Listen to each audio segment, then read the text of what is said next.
Street, Petersburg. Kevin Cash will use the next few weeks to learn and decipher his team. How to best fit the pieces together. Whom to trust in key situations. What adjustments to the original plans need to be made. Which players are better or worse than projected. But for these first couple weeks, it's a matter of seeing what they do, reacting with the right moves to take advantage of the contributions and trying to pull out a win. Saturday, an effort showcasing the value the Rays place on getting the max effort and the most out of using their full roster produced a second straight win over the mighty Astros, 3-1. They play with high energy, the effort level, all those things, Cash said. We talk about it all the time. Some teams are built differently. One way to win is run 8 guys out there for 155 games. That's not the way that we're built. We're going to continue to find ways to have these guys have opportunity to impact us on a nightly basis, among them the biggest contributors Saturday, before an announced 16,010, asterisk.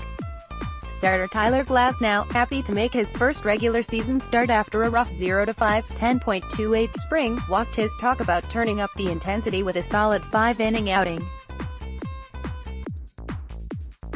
Sure, he needed 43 pitches to get the first 6 outs, and allowed 6 hits and a walk. But after deciding during warm-ups to abandon the pause in his delivery he toyed with all spring, he allowed only 1 run, on a first-inning homer by 25th birthday boy Alex Bregman, and clocking a career-high matching 100.4 miles per hour. I know everybody was talking about his spring training, and not performing as well as he would have liked, Cash said. But he certainly performed well tonight. Glasnow suggested Friday things would be different, once games counted, and they were. I think it's more so you're not really in the working on stuff, or the process mindset, he said. You're definitely out there, games mean something.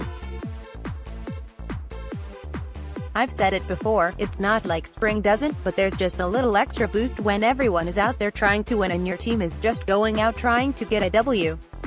There's that extra kind of UMPFH in there, asterisk. Catcher Michael Perez, making his first appearance on the short side of the timeshare with Mike Zunino despite being a lefty hitter, did a lot. He had a 2-out single to cap the Rays' first rally in the 5th and a leadoff double in the 8th to spark the other. Cash was more impressed with how he helped the pitchers, throwing out Jose Altuve trying to steal and blocking many pitches.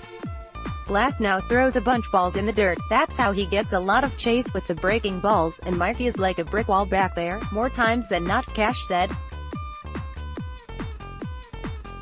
And to be able to shut down a runner like Altuve, that probably sends somewhat of a message to the Astros in that it's not easy to walk into second base. Even with Glasnow on the mound. Asterisk. 4 relievers teamed to cover the final 4 innings, making it 11 scoreless to start the season by a bullpen some have questioned. Adam Kolarek got the biggest out after putting the Rays into trouble, a Josh Reddick liner to right center run down by Avisail Garcia with the bases loaded in the 8th, and Jose Alvarado, who's not officially the closer, the final 3. They've been outstanding, Cash said. They've gotten big outs. The way the matchups have gone, we've been pretty fortunate with where the lineup is in turnover to this point. We aren't always going to have those ideal matchups, but so far when we've called on them, they've done a nice job. Asterisk. Kevin Kiermaier, in full Purdue superfan mode for the NCAA Hoops game, had the biggest hit, a run-scoring double 2 outs after Yandy Diaz got the Rays' first one off Colin McHugh to open the inning. Tommy Pham, after striking out his first 3 times up, had another, singling in Perez in the 8th for an insurance run. While the Rays are striking out too much 13 times in the last 2 wins, they also are coming up with clutch hits, scoring 5 of their 8 runs with 2 outs. And they're playing the expected and necessary good defense, with Ji-Man Choi making the early push for the Gold Glove at first base, even if he did lose track of the outs at the end of the 2nd. Astros manager A.J. Hinch, whose team at 1-2 dropped under .500 for the first time since June 20, 2016, yes, 2016, made clear how impressed he was when a Houston reporter asked about the Rays being underrated. Underrated to, I don't know who, not me, Hinch said. They match up with you as good as anybody in the league. They're not sneaking up on anybody. They played really well. They outplayed us Saturday by getting a couple big hits, and their pitchers have come in and done a good job getting through the latter part of the game. You've got to play well. You can't give them any extra bases. We've made a couple errors the last couple games. You do that against a good team, you're going to get beat. Contact Mark Topkin at email protected. Follow at TB Times. Rays.